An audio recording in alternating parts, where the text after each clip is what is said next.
Corn School on RealAgriculture.com is brought to you by BASF and Pride Seeds.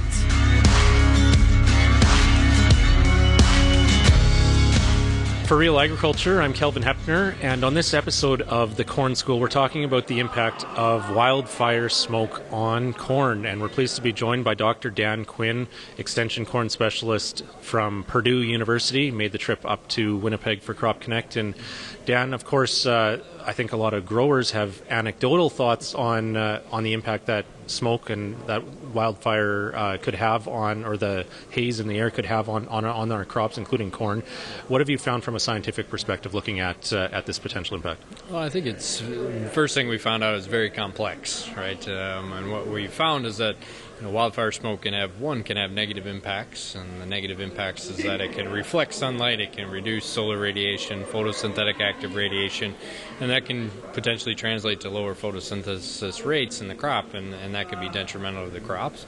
But if you move it to the flip side of that, is that we actually see positive impacts, and kind of some ways that wildfire smoke can positively impact the crop is that, one, not only can it reflect sunlight, but it can actually scatter sunlight, and we see what is known as a diffuse fraction of the photosynthetic active radiation, which is a fancy word to say it actually scatters light, and when it scatters light, it actually improves light use efficiency, especially in crops that are a little bit taller and multi-layered canopies like corn, where it basically scatters the light and then the light penetrates better in the canopy.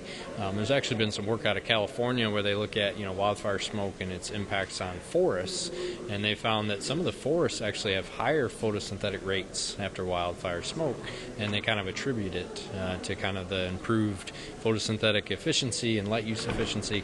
Another aspect of it too, and probably this relates probably most to Canada, right, is the differences in temperature. So when the wildfire smoke comes in, yes, it can reduce sunlight, but it also reduces air temperature, and it can reduce air temperature pretty significantly. So if you have a crop, at least from our perspective in Indiana, in the Midwest, we were very hot and dry in June. And then when June came, the wildfire smoke came in, the temperatures dropped pretty significantly. And when the temperatures drop, the transpiration rates, the water loss off the crops drop, the leaf surface temperatures drop. It's almost like those crops kind of took a breather, right? They just kind of took a breath, and they were stressed, and so it kind of alleviated some of that stress. So I think, that translated to, you've made comments how good the yields were up here in Manitoba and Winnipeg area. We had outstanding yields as well, and across the Midwest. Indiana was state record yields for the U.S. as well. So it's very complex. We can have negative and we can have positive impacts from the wildfire smoke. Yeah. And I guess it all comes down to timing, where that crop is at in terms of staging too, how detrimental or again, potentially beneficial those different effects could be. Yeah, so that's a very important aspect. Like, really, typically everything we do with crop production, right, is timing is so important. And when did it happen, and what is the duration of when it happened?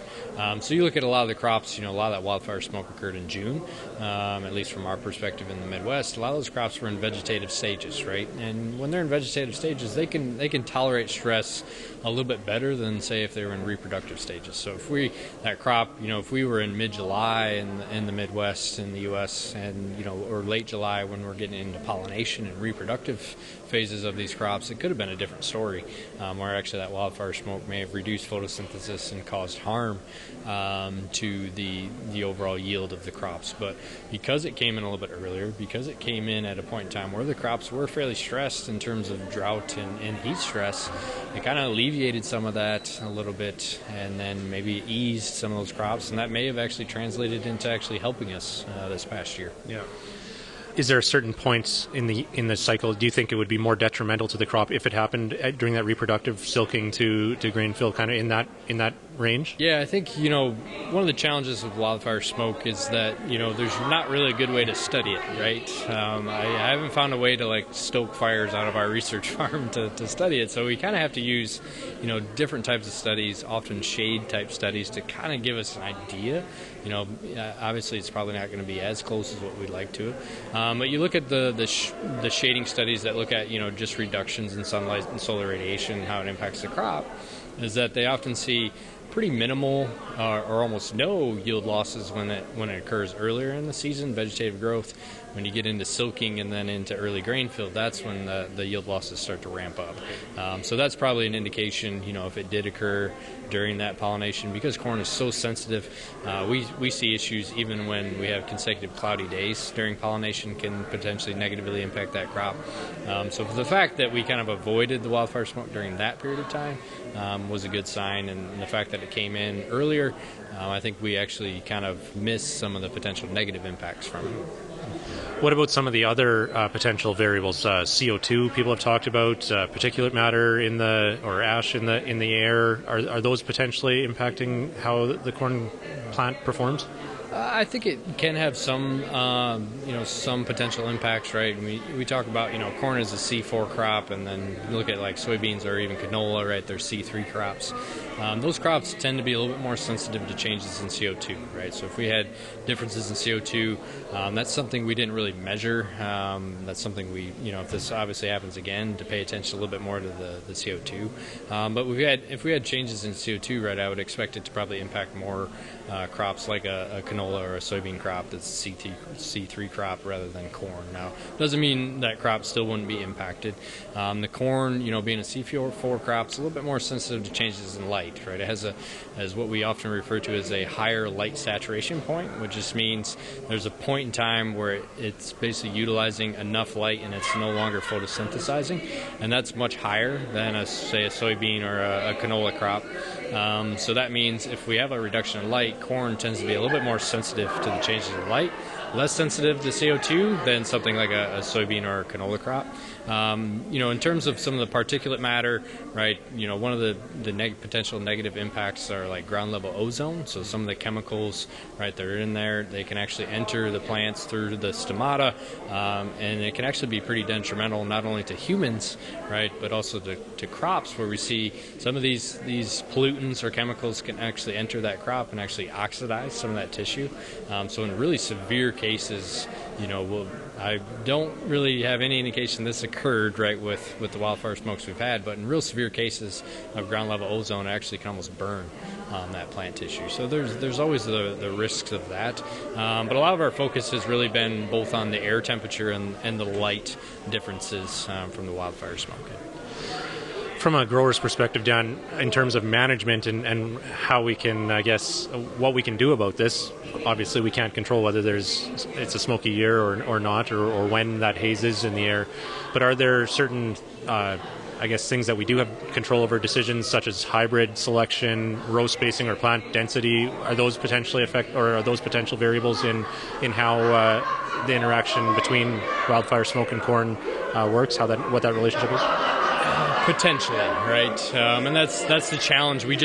From my perspective, we just don't know enough right now. There's been some work done out of like China that they've looked at, shading and how does that impact different hybrids at different densities, and they've actually found with some of this research is that different hybrids respond differently, and they respond differently at different densities, right? So some hybrids, see more yield reduction with solar radiation at lower densities, and some hybrids see more, reductions at higher densities. Now, it kind of makes sense, though, if you have, say, a higher density, right, you're going to have more canopy coverage, more leaf area. It's potentially going to be a little bit more sensitive to reductions in light.